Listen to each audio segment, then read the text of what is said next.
For most Americans, the story begins in 1979 with the Iranian Revolution and the hostage crisis. A group of revolutionary university students took over the American embassy in Tehran and held 52 diplomats hostage for 444 days.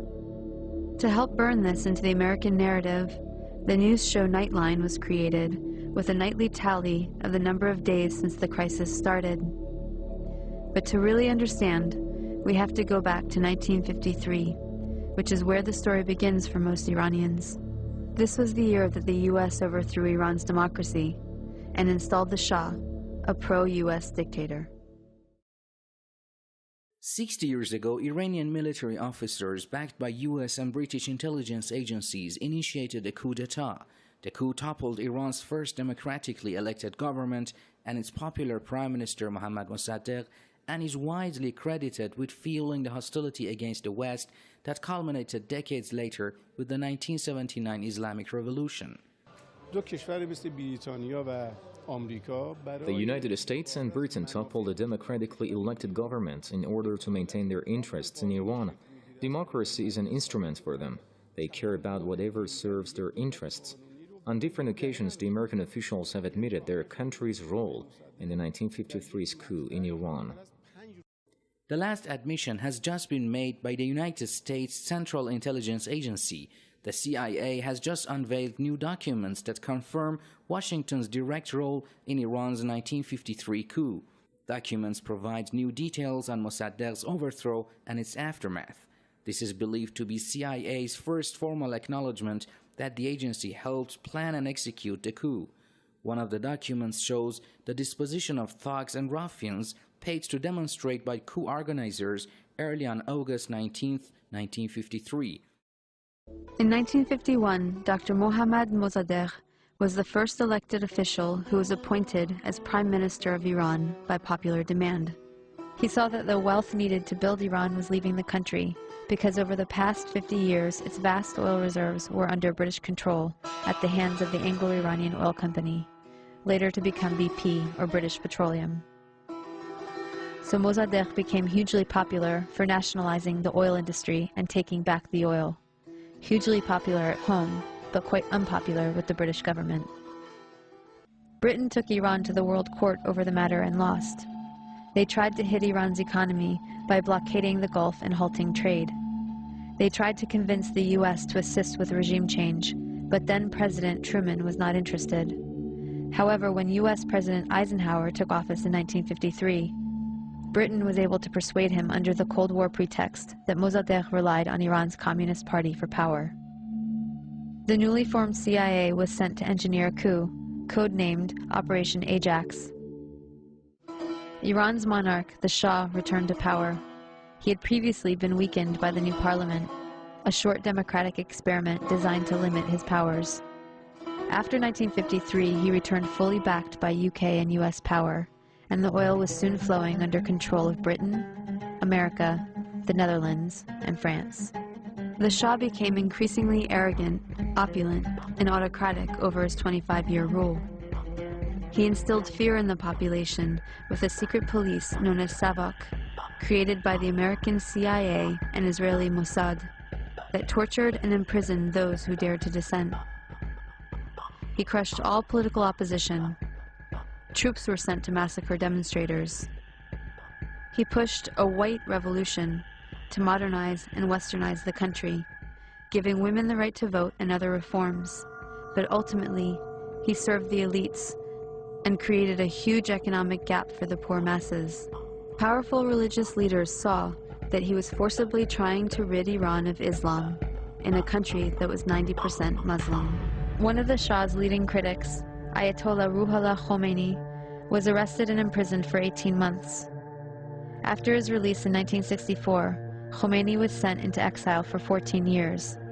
From abroad, he continued his anti-US, anti-Shah campaign through sermons on cassette tapes that made their way back into Iran and circulated as people copied and shared them.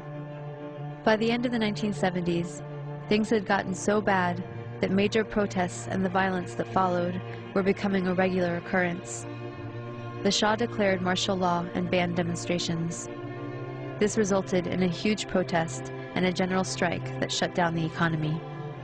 Soon over 2 million people flooded a public square in Tehran, demanding to remove the Shah and for Khomeini to return, and that is exactly what happened.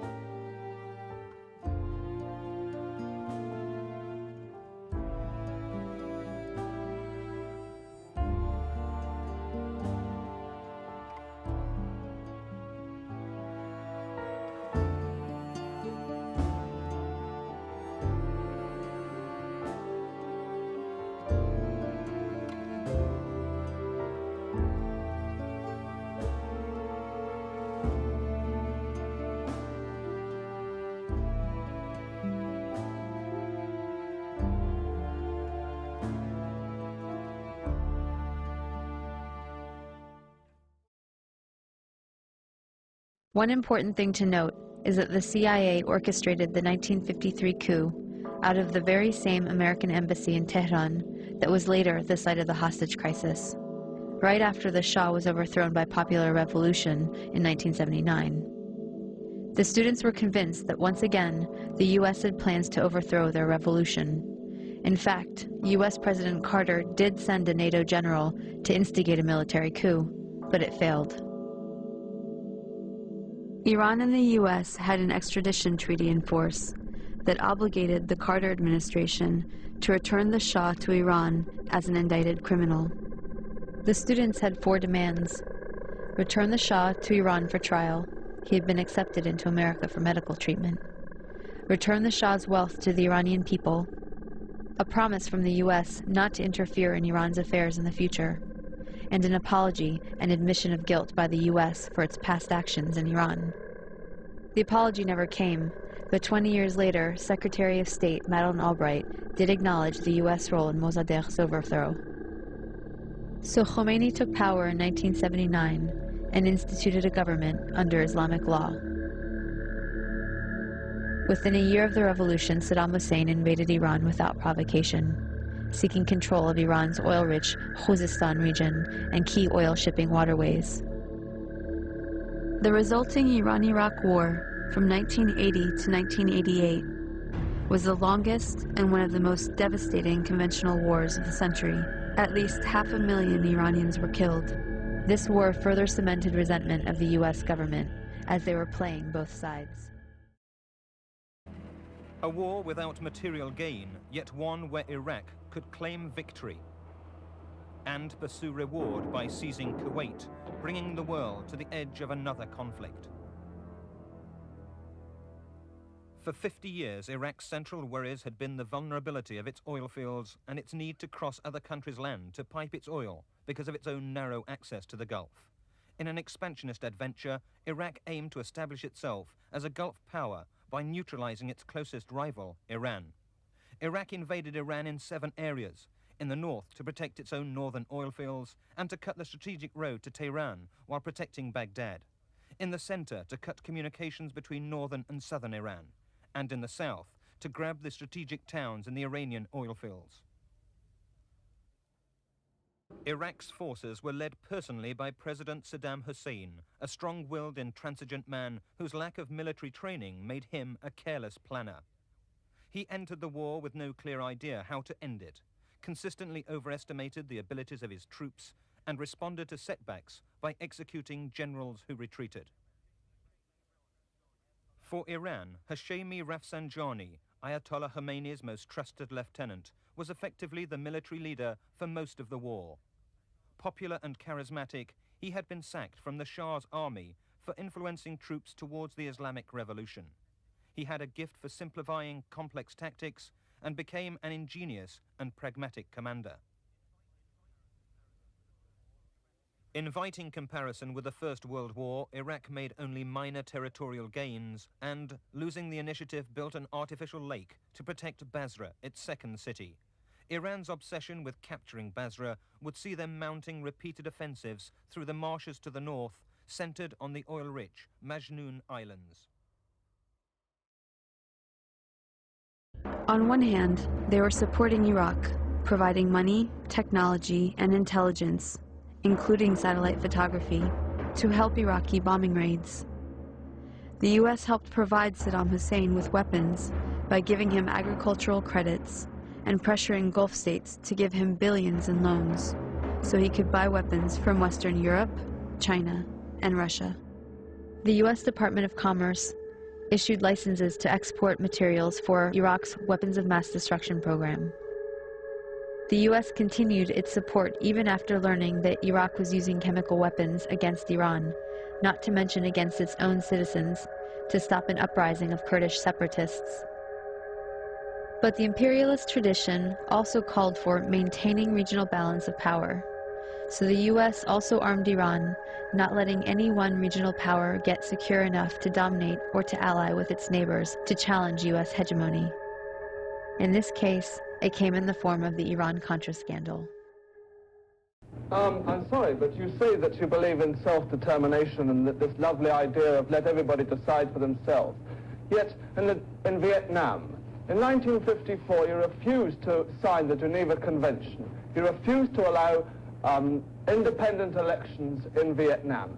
You forced the Diem regime onto the Vietnamese people. It was hated by the Vietnamese people. It put 6 million in forced prison camps. This was your puppet regime, and you supported it. You've refused to come to the negotiations with the Viet Cong, showing that every time you ask for a peace talk, all you do is escalate the war. This is only one example of Vietnam. You've got the example of the CIA overthrowing the Jagan government. You've got the example of it giving £104 million aid, military aid, to Greece. There are so many examples of America refusing to allow a people to determine for itself what government it would have. Now, are you talking about a people determining what government they'll have, or are you talking about a faction within a country that wants to take over and dictate the system to a country? Now, I disagree. About the Diem regime. Would you say that the Diem regime was a popular one, or was it one which you imposed on a people and which the people then rebelled against?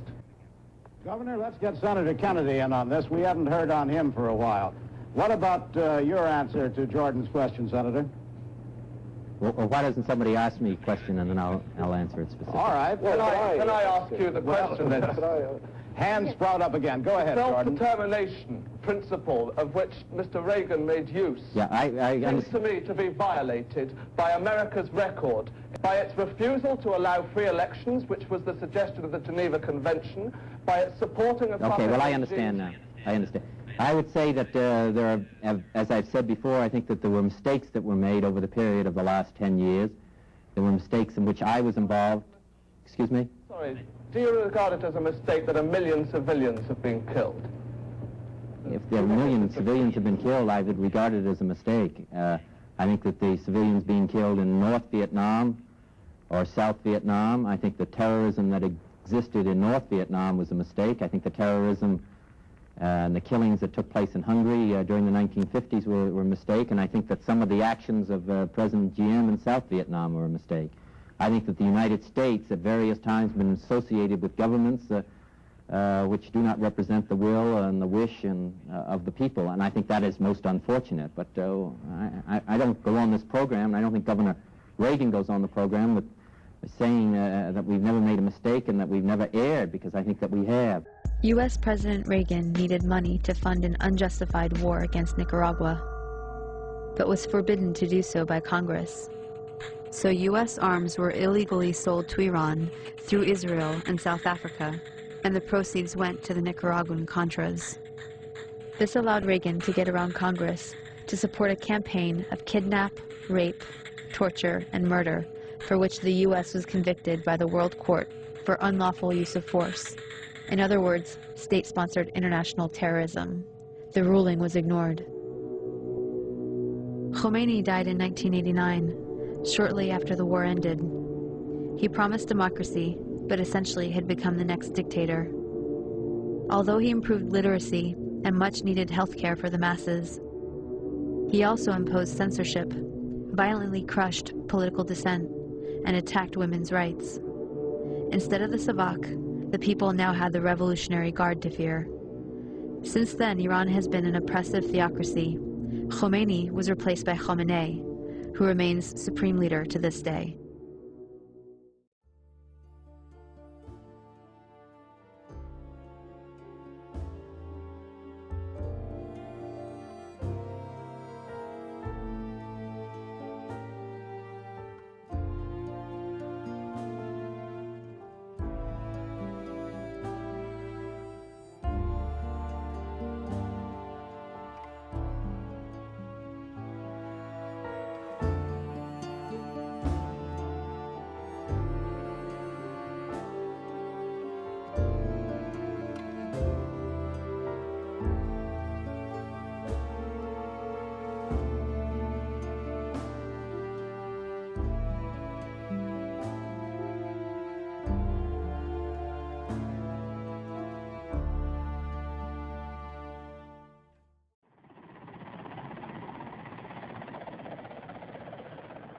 U.S. National Security Advisor Brzezinski flew to Pakistan to set about rallying resistance.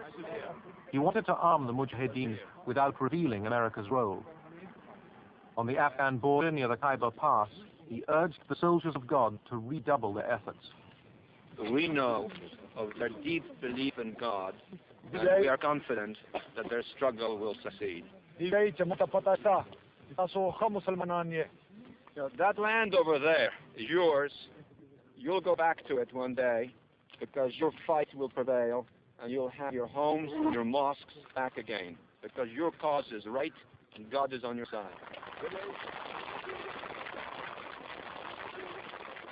The purpose of coordinating with the Pakistanis will be to make the Soviets bleed for as much as long as possible.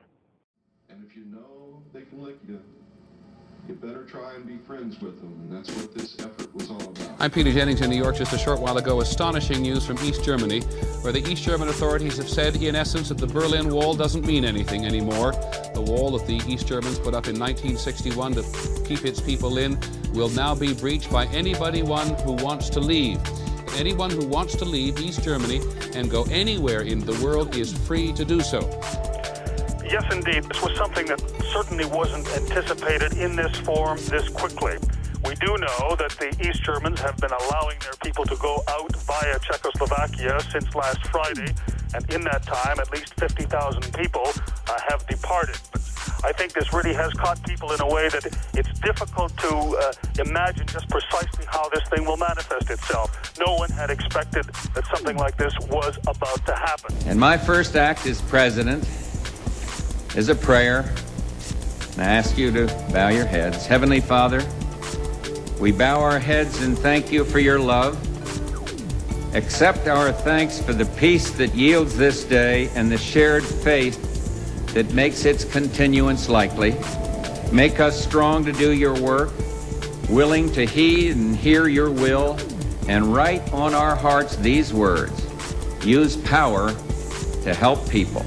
For we are given power not to advance our own purposes, nor to make a great show in the world, nor a name. There is but one just use of power, and it is to serve people.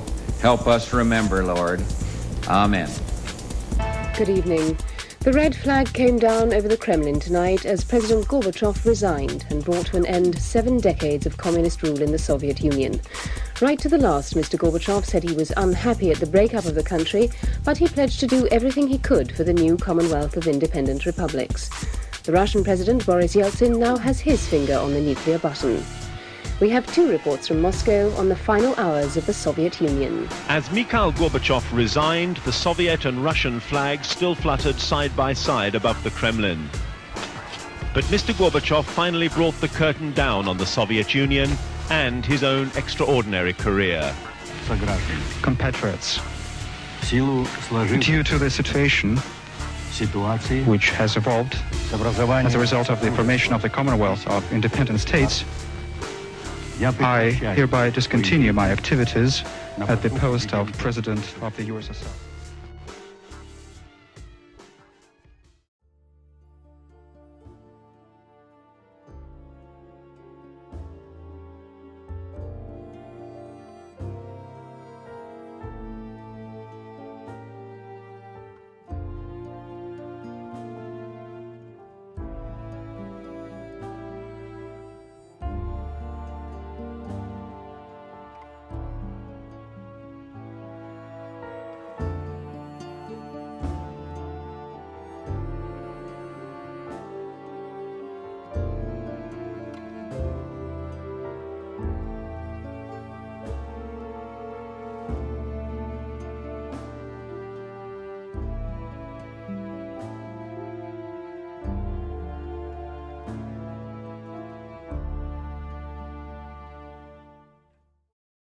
Forbidden to discuss what she told Saddam at this controversial meeting a week before he invaded Kuwait. A partial transcript released by the Iraqis quoted Glaspie as saying the U.S. wanted better relations with Iraq and had no opinion on Iraq's dispute with Kuwait. Today, Glaspie rejected suggestions that she inadvertently gave Saddam the green light to invade. Well, did you say we have no opinion on the Arab-Arab conflicts, like your border disagreement with Kuwait? Yes, that was one part of my sentence. The other part of my sentence was, but we insist that you settle your disputes with Kuwait non-violently. Glaspie told the Senate Foreign Relations Committee that the Iraqi transcript of the 2-hour meeting had been maliciously edited. She said it omitted Saddam's assurances following a phone conversation with Egypt's Mubarak. He had told President Mubarak, and he wanted me to inform President Bush, that he would not solve his problems with Kuwait by violence, period. 1 week later, Iraq invaded Kuwait. It was deliberate deception on a major scale. President Bush has acknowledged that the Gulf War might have been avoided had the U.S. been tougher with Saddam prior to the invasion. But Glaspie said the big mistake was misjudging Saddam. We foolishly did not realize that he was stupid, that he did not believe our clear and repeated warnings that we would support our vital interests.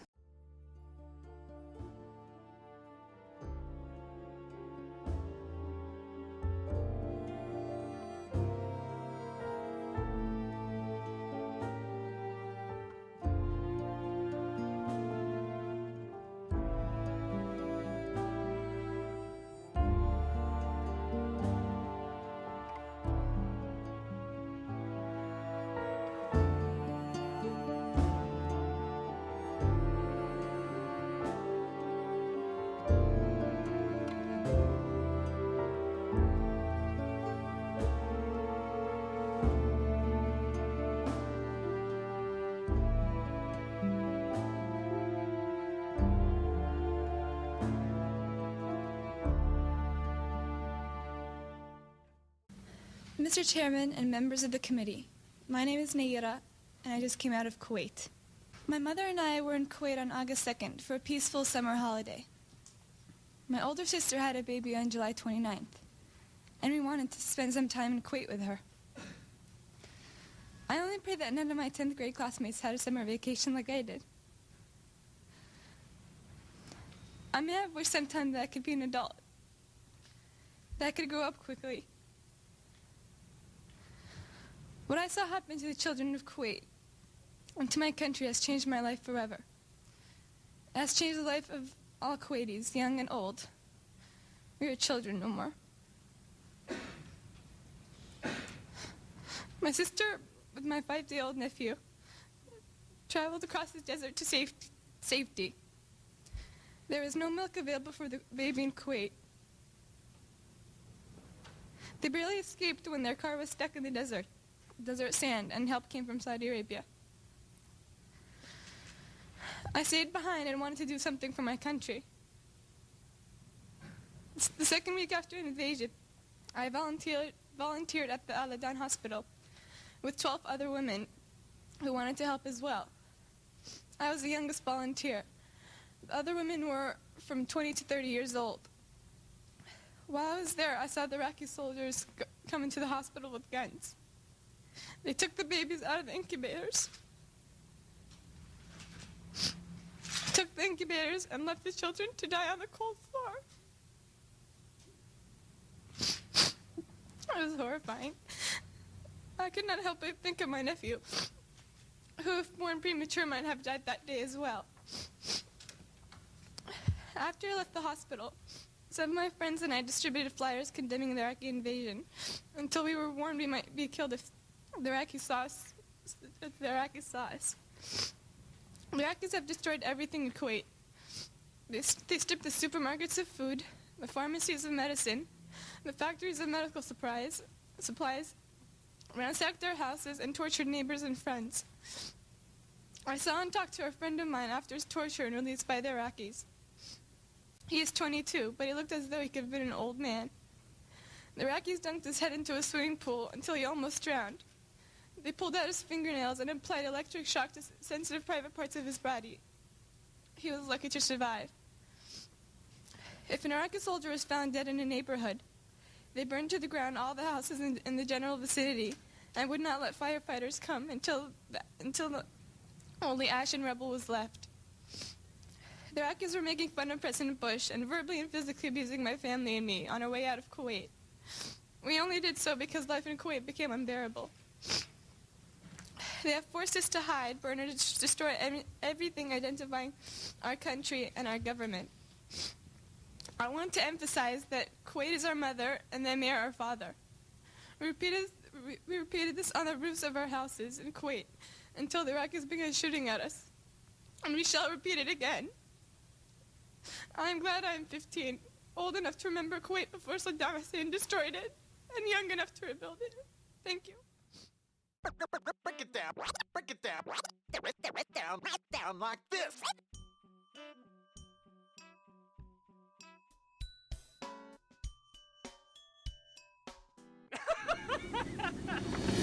Just 2 hours ago, Allied air forces began an attack on military targets in Iraq and Kuwait. These attacks continue as I speak. Ground forces are not engaged. This conflict started August 2nd when the dictator of Iraq invaded a small and helpless neighbor. Kuwait, a member of the Arab League and a member of the United Nations, was crushed. Its people brutalized.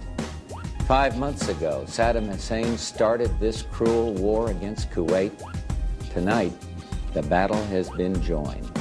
Saddam was warned over and over again to comply with the will of the United Nations, leave Kuwait or be driven out. Instead, he tried to make this a dispute between Iraq and the United States of America. Well, he failed. Tonight, 28 nations, countries from 5 continents, Europe and Asia, Africa, and the Arab League, have forces in the Gulf area standing shoulder to shoulder against Saddam Hussein. These countries had hoped the use of force could be avoided. Regrettably, we now believe that only force will make him leave.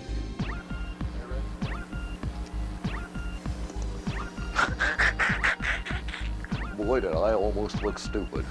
Straight above us, and there's a vapor trail coming from my right to my left, and there's a cloud of something. It looks like it might have been an explosion, a cloud. I'd say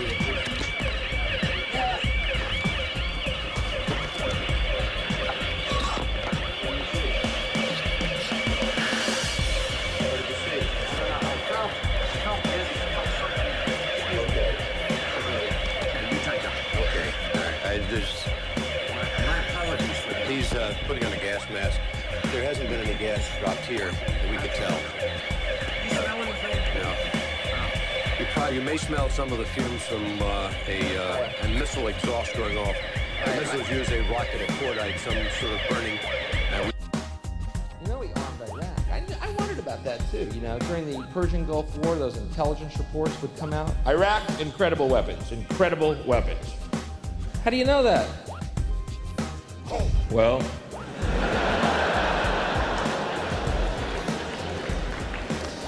we looked at the receipt.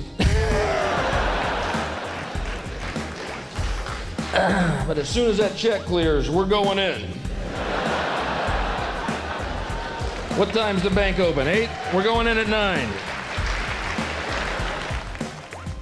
A lot of things have happened since the last time I saw you. Just want to talk a little bit about that war in the Persian Gulf. Big doings in the Persian Gulf. You know my favorite part of that war? It's the first war we ever had that was on every channel plus cable.